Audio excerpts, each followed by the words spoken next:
Well, good evening, everyone. We're going to get started with our summer 2026 Stakeholder Town Hall. Thanks so much for joining. I think I've met many of you, have looked through the list, and but if I haven't, my name is Dan Hartmann, serve as the President and CEO of Lambda Chi Foundation, joined by some amazing brothers and even a Sigma Kappa sister helping us coordinate this call, Katie Kowalski. Um, we are going to run through a great agenda here this evening. I just want to tell you that we're at an amazing place because when we first started doing these stakeholder town halls on Zoom, we were able to show everybody's faces and kind of get you to chime in and ask your questions. But because we have over 200 of you that have registered for this town hall, we can't do it that way anymore. And we're doing it as a webinar and trying to keep everybody on the same points with our slide deck here. So thanks for tuning in. As we go through the town hall, if you have any questions, again, we'd like to keep those to be questions really maybe around kind of larger strategies and trends. Then please put those in the Q&A function to submit those. So you'll see that in your panel there, and enter your question. That'll come directly to our moderator, and then we'll take those at the very end and be addressing those questions as we go. So thanks so much for jumping in again. We will work through an agenda that is a little sizable, but it'll be on the next slide here, show you the agenda. We'll start with a review of the 61st General Assembly, and our Grand High Alpha Steve Pattison will take that. We will also go through and introduce a Grand High Alpha-elect Scott Jackson, as well as other newly elected Grand High Zeta members. Very exciting time for everyone who's been elected. Our fraternity CEO, Troy Medley, will give a fraternity performance update.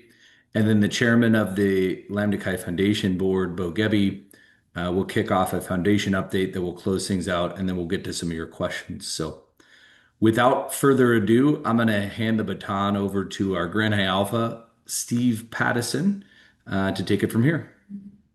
Thank you, Dan. Good evening, brothers and guests. Thank you for joining us tonight. I'm going to quickly go through some highlights of the upcoming 61st General Assembly. This first page kind of shows you sort of the logos that have been developed by the team for both the General Assembly and the STED Leadership Seminar in Kansas City, to be held July 17th through the 21st. We go to the next slide, just some really quick highlights. If you haven't registered already, the deadline's coming up this Friday. So the registration site is up here. Hopefully you've already registered by now.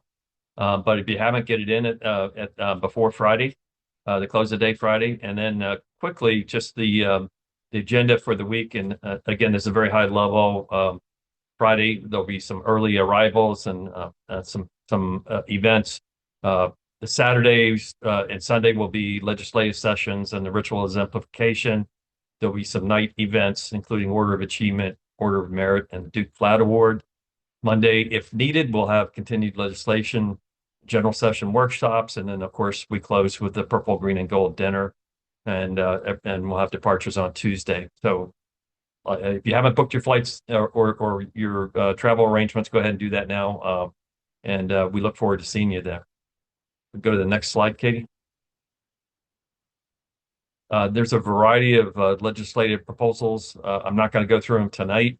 We've kind of put them in these four buckets. We'll go through these in a lot more detail in the legislative committees, which have been assigned. And those of you on the call that are serving on those committees, you'll be notified fairly quickly what committees and when those calls will occur. In addition, instead of producing a hard copy legislative workbook, we're going to produce all the materials electronically. We save a lot of money, and it's a lot more efficient to edit going forward. Those will be made available on a special website in the not too distant future.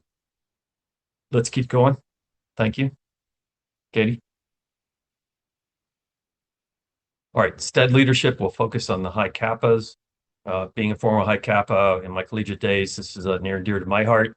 We'll make sure that our kappas are better equipped to understand their role in educating associate members, ensuring that hazing risks are minimized in the chapter, that members can go continue their path through the ideal man curriculum, and also create tools for our alumni, advisors, and volunteers to assist in this effort. So looking forward to this STED leadership seminar, and we think our high kappas will get a lot out of it. If we can go to the next slide, please. All right, what's new this year versus in prior years is that there was governance legislation passed at the 60th General Assembly that changed the way that we elect the leadership of the general fraternity.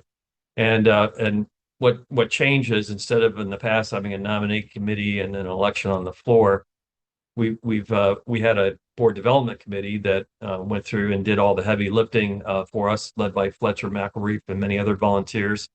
And they produced a recommendation for the Grand High Zeta to elect its future leaders. Succeeding me as number 27, as we like to say, I'm number 26 in the line, will be Scott Jackson, who's here today. Scott has been a longtime volunteer. My guess is half the people on this call have met or know Scott pretty well. We're really excited about his enthusiasm and taking the baton and moving the fraternity and continue to moving it forward. And he also has the same privilege I had as being the father of a Lambda Chi collegiate member, in his case, times two, which gives him a kind of a unique perspective as both a parent and alumni. So Scott, I'll turn it over to you real quick to say a quick few words. Yes, thank you very much, Steve. Yeah, I am very excited to serve. My term will start at the conclusion of this summer's General Assembly. As Steve mentioned, I am the father of two Lambda Chi sons. My oldest Mason is a brother at Epsilon Omicron at the University of Tennessee, and my younger son Ty is a brother of Epsilon Phi at the University of Kentucky. And I also have a 15-year-old daughter who's right off camera trying to make me laugh. So all kinds of fun tonight. Again, I'll keep it very brief. I've served 8 years on the board, all as your Grand High Gamma.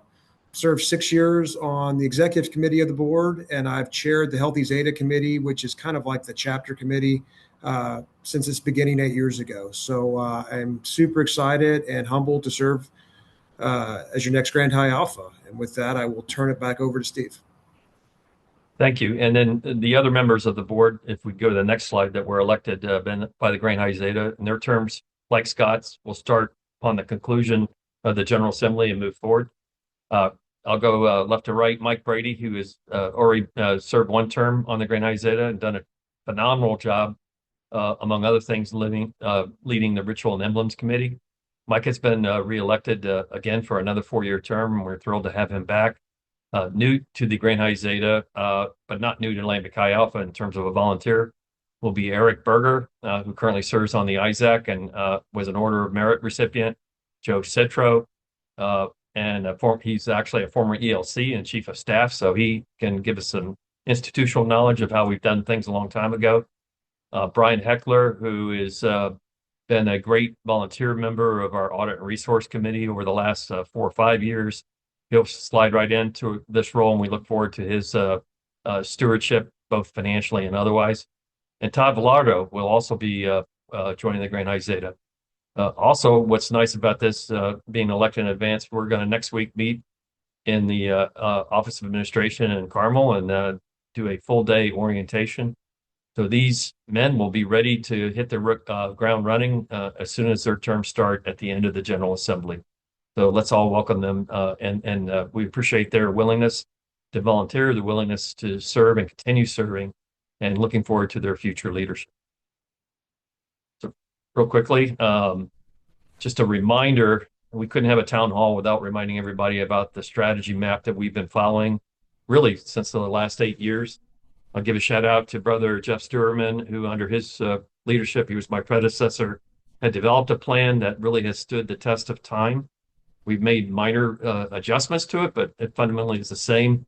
It's focused on growth, both in terms of members, at the chapter level, and individually as young men coming into our world. and developing really future leaders. It has stood the test of COVID, and as Troy will show you in a minute, it actually has produced phenomenal growth for us as a fraternity and also versus our peers. So with that, not stealing any more of your thunder, Troy, I'm going to turn it over to you. Thank you, Brother Grant High Alpha. Well, I will start by saying that the strategy is working. And as the next slide shows, we have reversed a pretty steady period of decline that occurred from 2015 and bottomed out at COVID. We shrank by over 26%.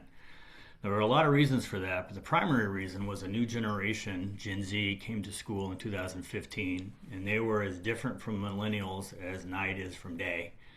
And it took Lambda Chi Alpha a few years to understand and adapt what was happening environmentally. The Grand High Zeta came together, really took a look at a lot of factors that were impacting the fraternity and created the strategy that Steve just mentioned. And it really started to hit its stride, during and immediately after COVID, where we reinvented and rebuilt the programs, the support system, and how we drive growth at the Office of Administration, and it's continued to bear fruit every year since. We've almost recaptured all of that growth, and we are poised to pass 11,000 members in the next year. So our numbers are great, but I think they're even better when you compare them to the industry as a whole. So first, some good news. Fraternity in general is doing well.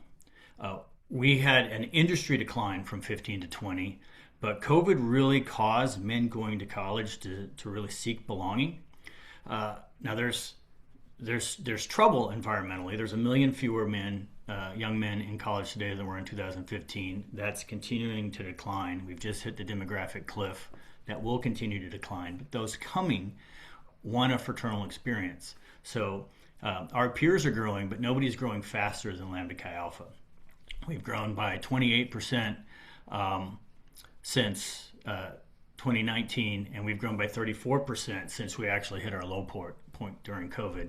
The industry, the top 10 fraternities averaged about 9%. We were the 13th largest fraternity in 2019. We're the 8th largest now, almost the 7th largest, and we think we'll be in the top 5 within 2 to 3 years. And we were able to grow while keeping member fees flat. So dues, associate member fees, initiation fees, chapter fees, those are the exact same as they were since 2018. Our peers in the top 10 increased their fees by an average of 18%, and each of them have raised at least one of their fees during that time period.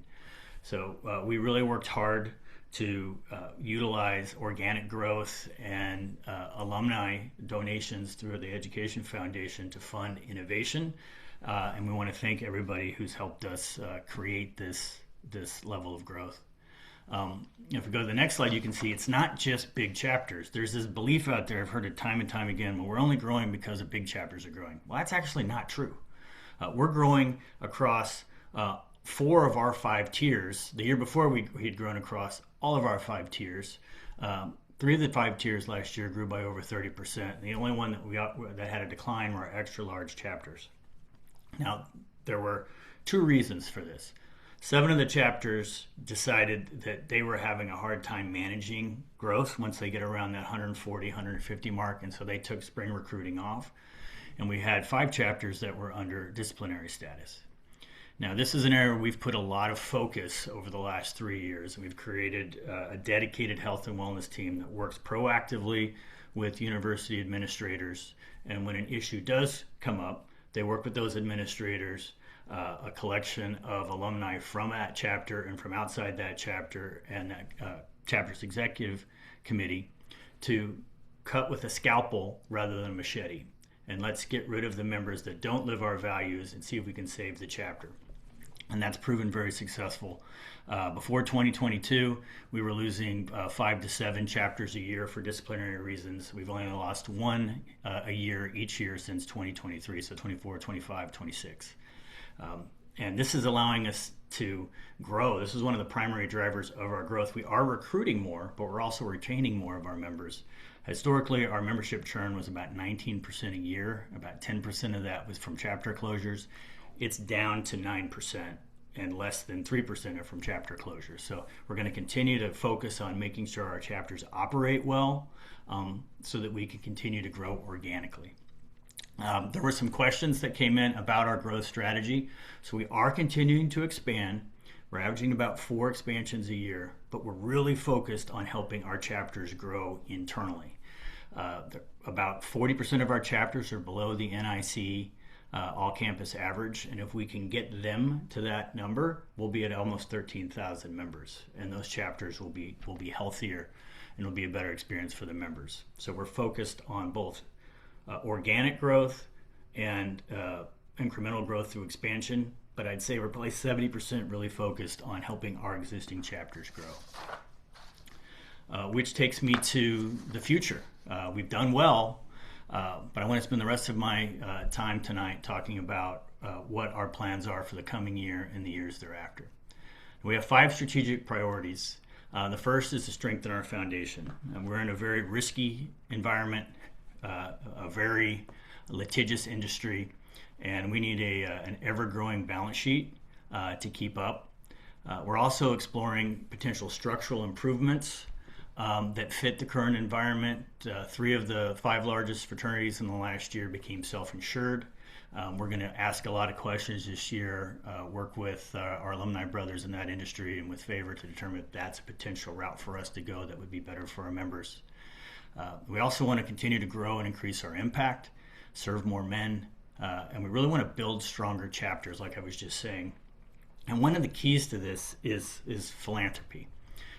We believe that philanthropy is the lab that allows our members to take the values and the teachings that they receive and actually turn them into habits that they will use to become better men for the rest of their lives. And I want to give 2 shout outs to our collegiate brothers. For the 5th year in a row this year, we led Movember in raising money for men's mental health, and we are now the 2nd largest corporate blood donor for the American Red Cross behind Delta Airlines. We've won awards 2 years in a row from the American Red Cross, and our collegiate brothers have saved over 20,000 lives in the last 3 years as part of that partnership. So we're going to continue to push those as core elements of the chapter experience.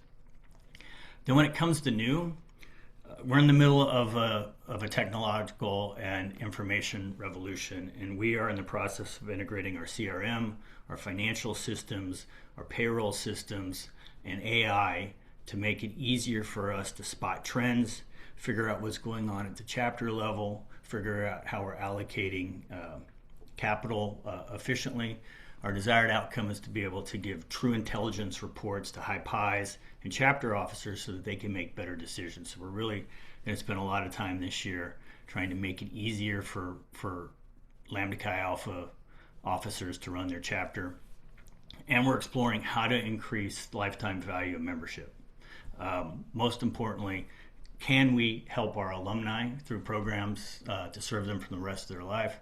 And then how do we start to quantify and prove that Lambda Chi Alpha builds better men? And I'll talk about that in just a second. So if you go to our KPIs for the coming year, goal is to increase our reserves and improve our balance sheet by $500,000. We'll be able to do that by growing to 11,000 members. We want to add 15,000 new social media followers. We've grown this year by about 8,000. We want to tell our story to more and more brothers, more and more parents, more and more prospective members. I hope one of the reasons we had over 250 people register tonight is because they're hearing about what we're doing through these channels. We want to continue to grow our reach. We want 50% of our chapters to attain gold level success metrics. And if you haven't, go to the Lambda Chi Alpha website, go to chapters and go to the bottom, and you can see every one of our chapters ranked in terms of their success metrics. Now, to put this in perspective, 30 of our chapters now are at gold status, and 50% are at gold or silver. So we want to get another 50 from silver into gold. And we measure that by recruitment, operations, program adoption, and alumni participation. And you can actually go and hover over it and see how well your chapter or other chapters are performing. We want to launch at least 2 new research projects, and we want to help the foundation raise additional capital to help us do just that.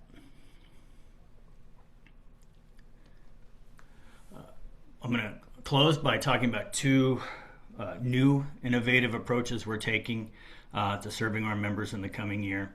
And the first is around chapter support. So we changed our chapter support model for a lot of different reasons tied to Gen Z in 2020. And it's proven effective, but we think we've taken it as far as we can, and we need to add an and increase the amount of support we provide our chapters. So we are going to pilot a territory model in the coming year where chapters will continue to receive the same routinized weekly support for the high alpha that they get from the Office of Administration. But we're going to have a regional support team of 2 members from the Office of Administration, along with at least 2 volunteer training teams that think of them as experts in a subject that can smoke jump and work with chapters in need on ritual, on recruitment, on financial management, operations management. And we're going to be working to support them by recruiting a champion within either the administration or the faculty at every one of the universities that are in the territory, and ensuring each of those chapters has not only a high PI, and good news, 95% of our chapters today have a certified high PI, but have at least 3 certified alumni advisors that can help the officers. And 50% of our chapters today have hit that metric. So we're going to learn a lot this year. This is a hypothesis and an experiment. We're going to learn, and we're going to reconfigure, and we're going to make better, and we hope to add 1 or 2 additional territories each year until the entire North American continent has this level of support for our undergraduate chapters. And to close, I want to talk a few minutes about research. And this has become a huge area of emphasis at the Office of Administration. We believe, and I'm sure you believe, that Lambda Chi Alpha changes the lives of men for the better. But we need to prove it. And if we want to become the recognized experts in developing men, we have to start using quantitative and qualitative analysis to measure how successful we are and where we have opportunities for improvement. So we tried to put together one study, and it just proved impossible. So we're going to work with a cadre of leading researchers who are tasked with answering 2 questions. First, does the Lambda Chi experience improve belonging, character, and competence of our members? And how long do they retain the values and the teachings of Lambda Chi throughout their lifetime? And does it change how well they perform in life? And so this year we're going to launch the Academy Impact Study, which is going to measure the effectiveness of our current programs and hopefully help us realize how to make them even better. And LAMP. And LAMP, think of it as a cultural study that looks inside a chapter and determines what are the factors and tools that actually make it succeed or not succeed. So those are going to launch this year. We've finalized the agreement with Harvard, and we're working on finishing an agreement with Wake Forest to help us measure character in a longitudinal study that will last a minimum of 5 years and hopefully will evergreen. And then we're working on an alumni benchmarking study that will help us determine how well our members are performing in multiple areas versus non-fraternity men throughout the entirety of their life. So this will be finalized this year. We want to make sure that we are using all of our resources to better the lives of our members, and we need better intelligence to do so. So that's how we've performed. That is what our priorities are for this year and the coming years, and what we're really working on. We couldn't do any of this without the help of the Education Foundation, without the board, and without Dan Hartmann and his team. So I'd love to turn it over to its chair, Gebbie, to talk about what the foundation is up to. Yeah, awesome, Troy. Thank you. Thanks everyone for joining again. As I look back and I listen to kind of what Troy and Steve and Scott have talked about, I've been on the Lambda Chi Alpha Educational Foundation board for 9 years now, and so I'm excited to work with Scott. We first probably met 15 years ago, for those of you that remember Impact Leadership. I do remember it was a terrible, terrible, terrible Holiday Inn in Orlando, Florida, because the general fraternity bailed out a chapter for formal and couldn't fulfill it. So we got to send 100 volunteers to Holiday Inn to have training, but that's where we first met. It was a wonderful TGI Fridays, though, Bo. It was the best Fridays in the hotel parking lot I've ever seen in my life. Yes, it So was. we have come a long way. But as I reflect back as well, and what Troy is talking about right now, we couldn't have done a decade ago. And if I think back a decade, the foundation wasn't in the best financial state. The fraternity wasn't in the best financial state. And so the things that we're talking about now, from men's mental health and research and partnerships, skills development, getting students jobs, mentorship, we've had pockets of that over the years, but we're finally at full steam ahead from a staffing standpoint, a volunteer standpoint, a financial capacity standpoint. And so my biggest job today is just to say thank you for everybody on this call. We have donors, we have alumni board members, we have scholarship judges, we have other volunteers that really have driven us forward, and we wouldn't be in this position without your help, your support, and really your passion for Lambda Chi Alpha. And so as we go to the next couple of slides, as Dan shares, I would say we are in a spot where we've never been. And that is really thinking about who we are as a foundation, how we support the fraternity, but more importantly, what do we look like 5 years from now?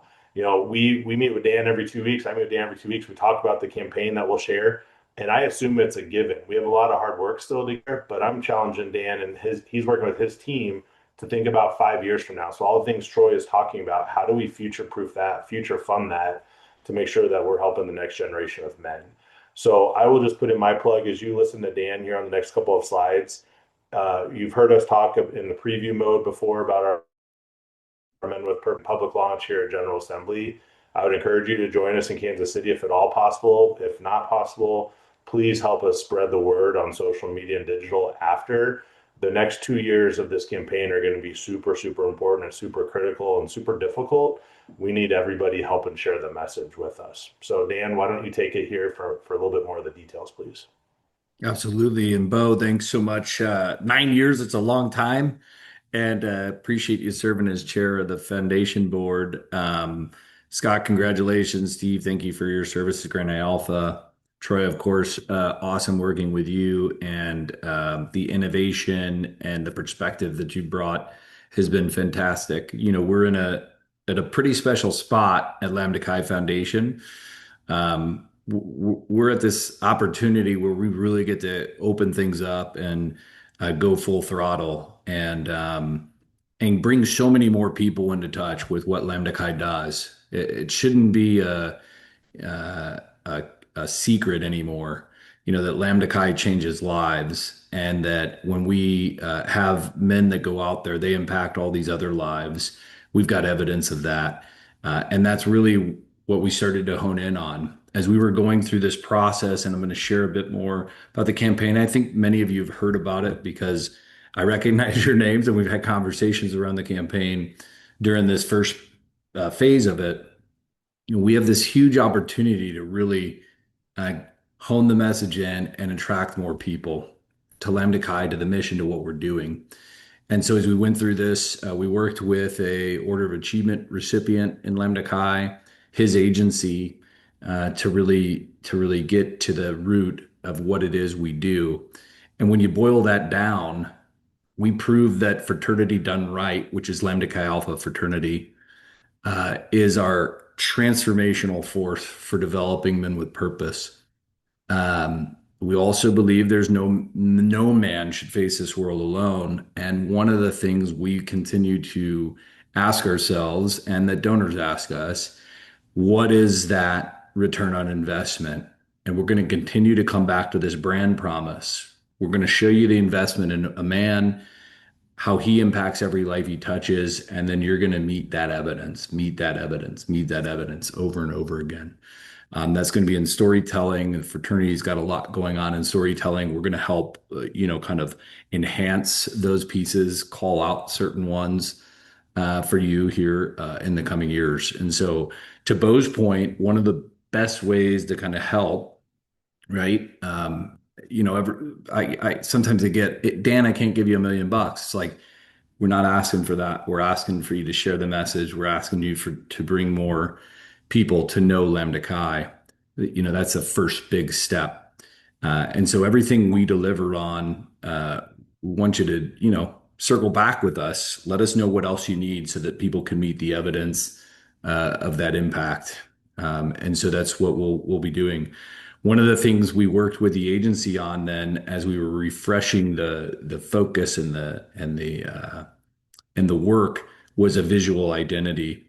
And so you're going to see the name Lambda Chi Foundation over and over again. And it's not that of course, we recognize we're Lambda Chi Alpha Educational Foundation, but when we looked at the research, and I think many of you participated in this research project, there were 50 different fraternal foundations that did in the last year. One of the things that kept coming back to us was the lack of recognition of Lambda Chi Alpha Educational Foundation, that was just too much. And to hone it in to just say Lambda Chi Foundation, and to keep things tighter and focused. And so that's the name you're going to continue to see is Lambda Chi Foundation. You're going to see a symbol that we all know and recognize with the lamp. And actually, it kind of pays homage to a past visual identity that we've had, where the lamp was just front and center for the foundation. And we've also incorporated really an aspect of the flame, kind of in an abstract way, but also showing pathways, right?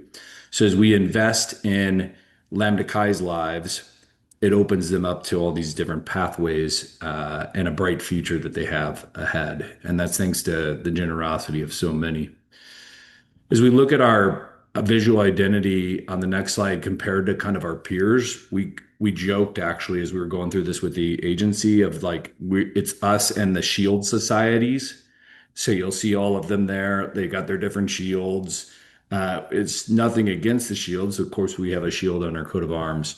We really wanted to break this piece out and make it really recognizable. One thing, just a kind of an anecdote for you, we've been doing some filming. We've been doing some filming because we get the campaign announcement coming up, and I'm going to share more on that here in a minute.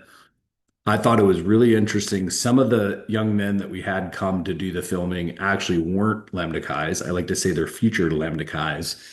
But they saw the new brand on some hats and the pullover that I have on right now. They were scooping that stuff up, right? They just thought this was a really cool brand, and I've had conversations with other undergrads who have liked it. So certainly the visual identity is helpful. We've also compared ourselves with other major foundations just to see kind of how that stacks up. So this was a part of our process over the last year with the agency that we worked with for this. I want to move into just a little update. Before you, hey Dan, just as you go to this slide, I meant to say something earlier. I just want to set the stage because Dan and I get often, we talk about the numbers a lot. We talk about the campaign, but if you all take it 10,000 feet up and why are we doing this? And as I look at the list of people that are on this call, I shared this a couple of months ago in a board meeting. I don't know about some of you, I often have a hard time in my volunteer service to Lambda Chi Alpha. If somebody wasn't in a fraternity or wasn't in a sorority, they think I'm going back to my chapter and I'm raising money for, beer or some books for the students. Like they really hard time. And so whenever I talk about Lambda Chi Alpha now, I start talking about getting students jobs. I talk about our Red Cross partnership, but I really talk about men's mental health and belonging.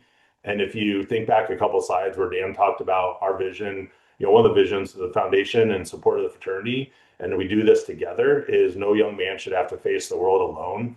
I was in front of our company for our kickoff in January, and I was talking to people and saying I was coming to this, and I was explaining. I felt like I was justifying why I volunteer for Lambda Chi because I'm around a lot of people that didn't understand.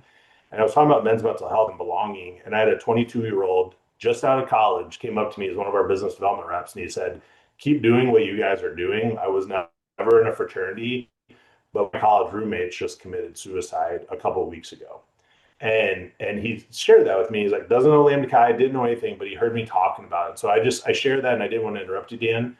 But just in the context of why we're raising this money, why we're doing the programming, why Troy is building the staff that he is, what we're doing is going to make a difference, is make a difference, and will make a difference. So, Dan, as you set the stage here.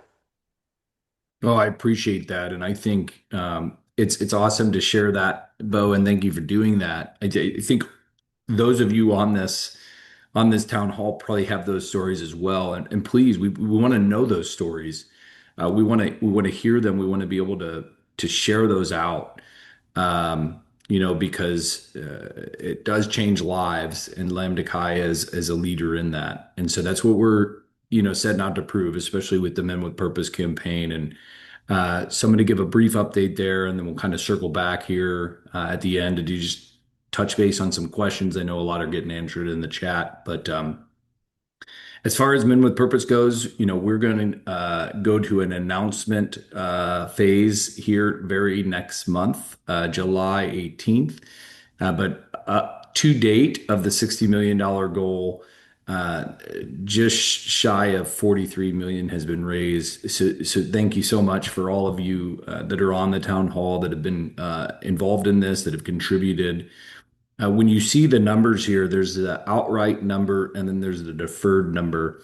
Outright would mean kind of cash, maybe stock transfers, things that have happened kind of in the immediacy of the campaign that's entered the foundation or has been pledged to be sent to the foundation before the end of the campaign, which is 2028. The deferred number, this is just making a statement that says, hey, the foundation is in my estate plans. You're a beneficiary of my life insurance policy. You're named in my will. Whatever the case may be, that totals out to that number you'll see at the bottom of 24.8 million. Of course, those are awesome, and we love that. And we're going to continue to expand our work and working with our donors in that way. And we want to have those conversations. Our team is equipped to have those conversations. They're continuing to know more about the tools and things that are out there that help you plan philanthropically, especially at end of life circumstances. So definitely want to have conversations in deferred, but clearly, you can see the difference. There's a focus now for our team around outright. And so that's the encouragement I have for everyone here on the town hall, to be considering that, to be thinking about that. How can we all stretch to make that happen? But excited because next month we will be making this public and announcing the campaign. There's really kind of five parts to this, and it's not going to look like this traditional announcement. Like I think about the thons that they have at Penn State, where they'll flash numbers up. That's not how we're going to do this. We're going to take this thing to the ground level with the brothers that are in the room, majority of which will be undergraduates at the General Assembly. And so we are going to kick it off. We're going to have a video that plays that's really meant to just kind of ground them in what's going on for men, what the biggest challenges are, and then talk about our campaign purpose, how that is directly focused on those issues. And then we go right to the tables, the idea behind the tables, and this is where we could use your help. If you're an alum or a friend of Lambda Chi and you plan to be at the General Assembly, and we're going to have more about this. But being a table host, sharing your own story personally with the young men at your table about how Lambda Chi has impacted you, how it's made you a man with purpose. And so the idea there would be you engage with the table, the young people, the young brothers at your table then engage back. And through that process, we'll have an opportunity to kind of see and identify some young undergraduates who are really have great stories and great messages. Because we are going to then, after that, we're going to have our entire film crew on site. We're going to ask them to step aside to do videos, and that'd be the undergraduates, and share their story so that all those that aren't at the General Assembly and aren't participating as table hosts get to hear that message so we can broadcast that to many, many more people. And so it's going to be highly engaging. We're going to have prompts for the young brothers to respond to. And then we'll close out with what I would kind of consider what's going to be our go-to campaign video that'll anchor everything. And then of course we'll eat and we'll have fellowship and all those things, and we'll share the where we stand towards goal. But this is really about engaging with our brothers at the dinner, and we're really looking forward to that. And so, if that's something you're interested in, we're going to have a poll that goes out after this. And if you're planning to be at the General Assembly and you have interest in being a table host for us, please just note that in the poll that goes out with the webinar, and we'd love to add you to our list. That training will be on July 7th. If you can't make that, we will also be doing one in on site in Kansas City as well. So before I get to any additional questions, I just want to. There's one story that just came across yesterday. We're in the middle of sending out the scholarship dollars that we grant to different undergraduates that have applied for those, and we have over 300 that have done that in the last year with a pretty substantial need. One young man from the Northwest wrote this message back to our team, and I just wanted to share it. He says, "This scholarship, among others, are necessities for me to be able to afford my education. I come from a financially unstable household where I have a father who's been in and out of jail, and both parents having spending problems and lack financial knowledge. I have been working since I was 14, full time since I was 16, to be able to afford my education. But due to my family's financial problems, about $20,000 of my savings have had to go to supporting my household and paying to keep our house. Thank you to everybody who has contributed to this, allowing me to win this scholarship and continue my education. I am beyond thankful." We are really moving the needle. We're making it's not even just about this scholarship. It's about all the things Troy talked about, holding dues where they were, making this an accessible fraternal experience so that this young man could do this in the Northwest. Just again, appreciation for all of you that do contribute. And I'm going to just kind of pause. We'll look at kind of some of the questions. I know some of them have been answered directly through the chats. I know one question that did come up, and we'll kind of keep taking those here in the last few minutes of the town hall. One that did come up through our chat was about kind of and I think we kind of went through it pretty quickly. What's the number of chapters out there? Troy, it's 160 with 4 associate chapters that are coming up in the next year. Right. So there's Yep. 152 chapters, 8 associate chapters, and 4 that will be launching. 3 in the spring, one in the fall. Oh, excuse me, 3 in the fall, 1 in the spring. It's awesome. What other questions do you all have?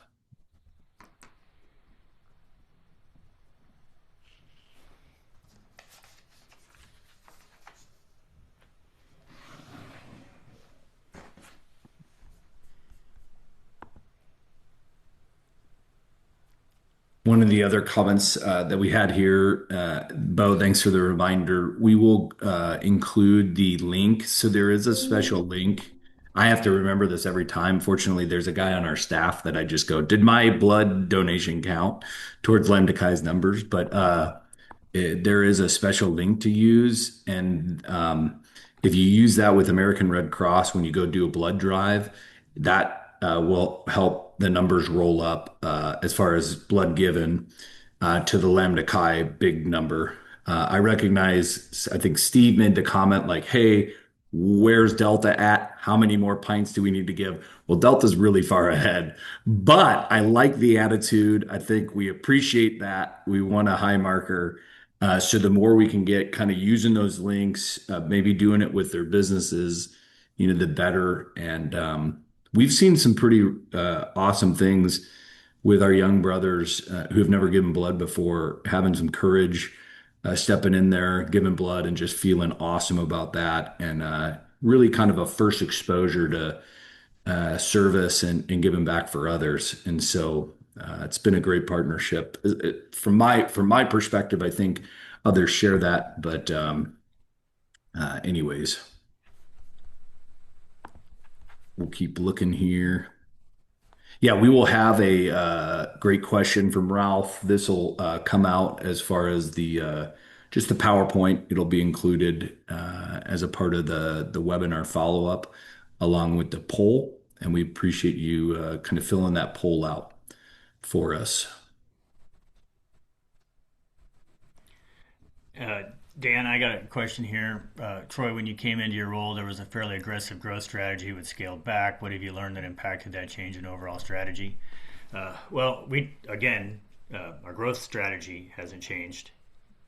How we grow changed. There was I'd say 40 to 50% of our chapters were under 40, and it was very, very difficult for them to be successful. Financially, and just with multiple brothers having to have multiple high zeta roles. So we've really focused on getting our existing chapter base as strong as possible. Plus, there's a significant number of environmental factors in flux. You had COVID, which pretty much put everything on pause for a couple years. You've had a significant decrease in men going to college.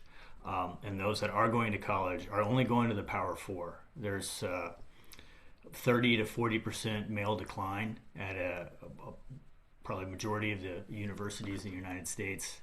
So figuring out where we can be successful. I was at meetings with SEC chancellors and presidents in May, and they were talking about in their states how they're having to rationalize, and they're only going to have one school. I'm from Missouri, so one school at Missouri would have an MBA program or a business program, and one school is going to have this. And so we're going to have to try to figure out where men are going to want to go to school. There's an old saying, you don't want to catch a falling knife. And so we're just trying to better understand the marketplace there. Lambda Chi has been at 300 universities, and so we have a huge back catalog that we're working to go back to before we go to a place where we've never been. So those are the factors that have kind of been weighing on where we recruit. We're now partnered with EAB. EAB is the largest marketing source for universities that helps them figure out where men are going to school. So we're getting that information, and that's helping us make good decisions as to where we expand. Yeah, that's awesome. And I know there was a question, just I think of interest of where we'll be in the fall. I know Randolph-Macon's on the list, which is in Virginia. There's some other schools. I know we're trying to bolster South Missouri, Florida, Dan. Yeah. South Florida. South Florida, Maine, And Ohio State.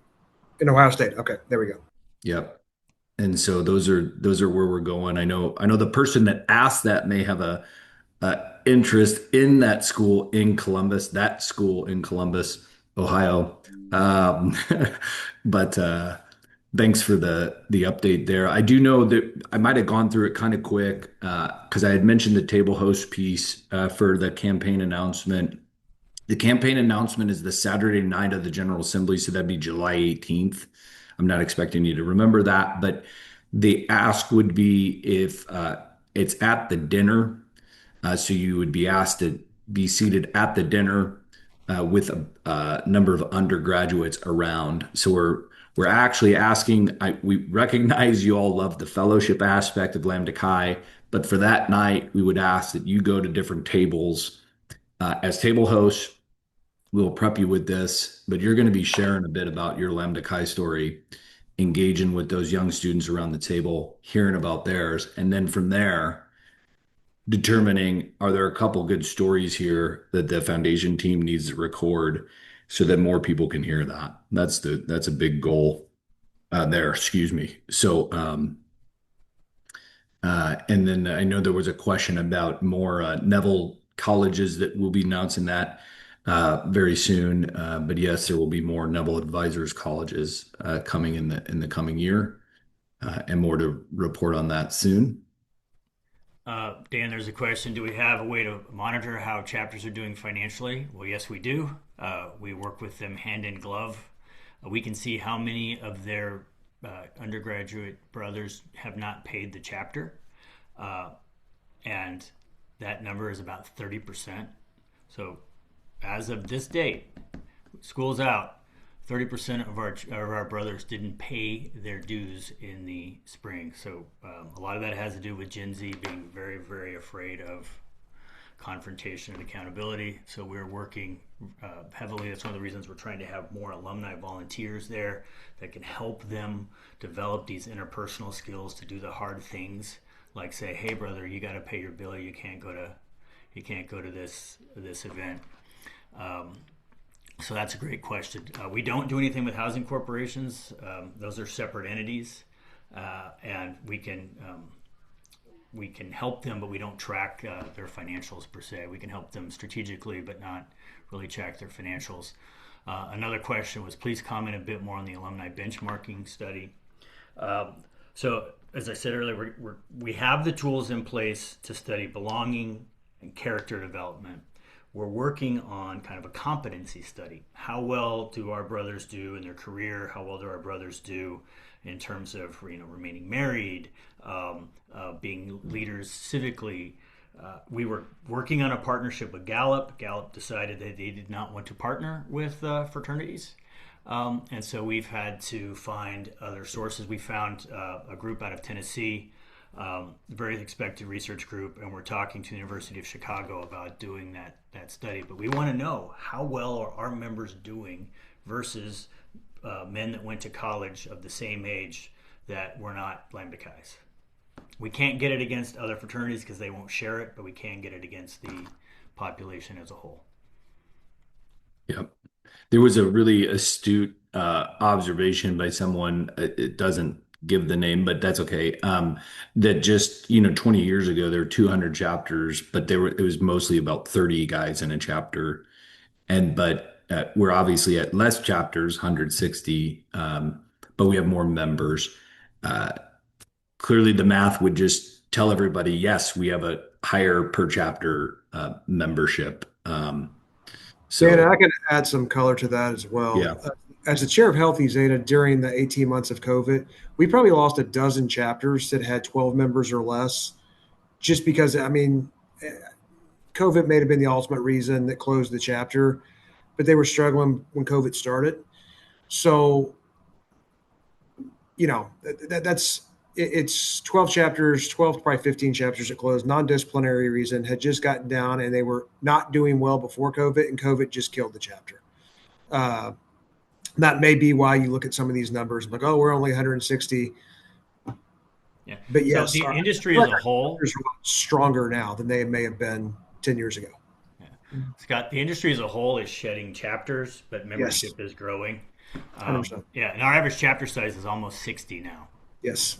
Yeah. which makes them much more sustainable, much stronger, and much more able to focus on philanthropy and focus on really utilizing our programming. And that's kind of the sweet spot. Research kind of says that sweet spot in fraternity is between like 60 and 90. That's where the belonging is really the greatest, and so we want to get our chapters into that range. Yep. And I believe we've got a couple minutes left. I'm just kind of glancing through here just to see if there's anything. I think I understand the question about new applications from any colleges for Lambda Chi Alpha membership, but there's a kind of a smart growth approach that's going on when it comes to going to new campuses. So I think you kind of hit that, Troy, and a lot of stuff planned And out, we're actively prospecting, and which we where try we're to going. contact those where we Yep. think we can be successful. Yep. But one thing I would say is there is definitely a kind of a learned understanding by the fraternity team, if I could say this, Troy, that that alumni are so critical in the process of returning, right? Like a healthy alumni base is very, very important. And so just I'd like to mention that. I think that's been a something that everybody's learned Well, since at COVID, the we've learned two office. things. You cannot counter program in a Power 5 school, which means if a Power 5 school puts all of its organizational resources into fall recruitment to try to come in the spring, just Yeah. doesn't work. And two, we cannot succeed without a 2-to-1 ratio of alumni to expected associate chapter member count. So if we think we want to get 25 guys, we need 50 alumni involved, not acting as the high pie, but at least involved for that chapter to be successful. Gen Z they want more help than any other generation, and they're actually open to it and grateful for it, and they're looking for mentors. I know we're up against the clock. Last stat: since 2020, 1 in 3 of our collegiate brothers came to us without a father in the home. They're desperate for male role models in their lives, and we can't just throw them into Lord of the Flies type environment without mentors there to help show them the way. And so those are really the two expansion lessons that we've learned in the last 3 to 4 years. Yeah, that's awesome. Well, first off, just everybody, thank you for joining. Troy, Scott, Steve, Bo, Katie, and Tad for helping moderate and on the back end. Listen, been a number of questions in the chat. I think some are very specific, and we want to make sure we get to those. So there's going to be some direct follow-up on some of that, and anything you had kind of a question around, and we're gonna get those to the team just to make sure that they do some direct follow up. But you will hear back from us with the webinar recording as well as a poll. Please do fill that out. But again, thanks so much everybody for the time and carving it out here for Lambda Chi. Let's continue to share the great message of our fraternity. Thanks again. Thank you. Thank you.